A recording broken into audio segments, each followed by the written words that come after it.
Welcome to Coffee Break Horror. Today I'm going to show you how our deluxe planchettes are made.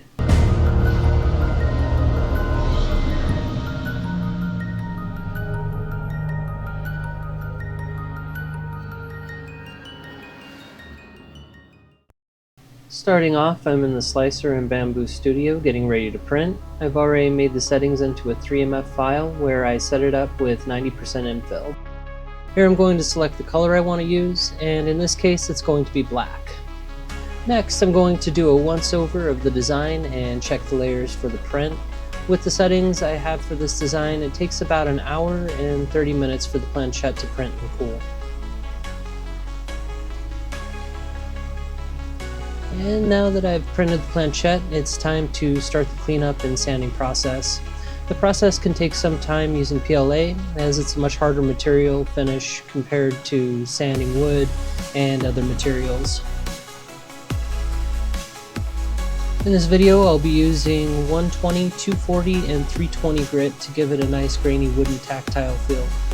I've gone with higher grits up to 6000 to give a mirror shine finish, however people I've shown these to seem to lean towards the lower grits.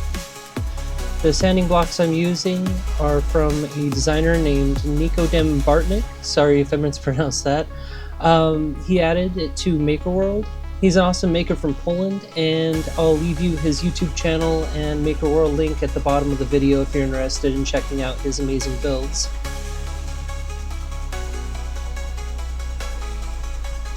Next, I'll be getting the layer lines and bumps off the edges of the planchette.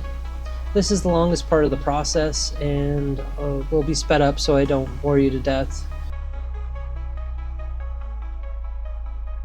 For the whole of the planchette, I'll be using the smallest Diamond Jewelers files I have ever put my hands on.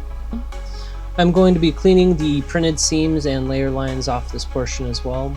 Then I'll be fingering said hole with 320 grit sandpaper to give the same type of finish used on sides and upper portions.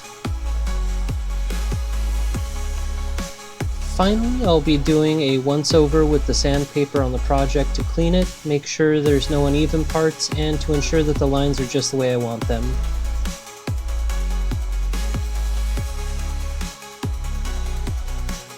For the final touch, I made the bottom portion of the planchettes with recessed holes in order to add felt padding. The dots I'm using comes pre-glued, however I also use a little bit of Loctite.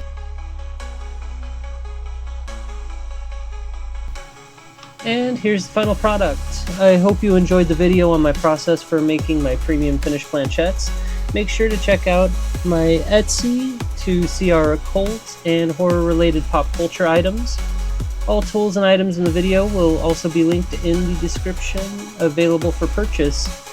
Thanks for watching, liking, commenting, and subscribing.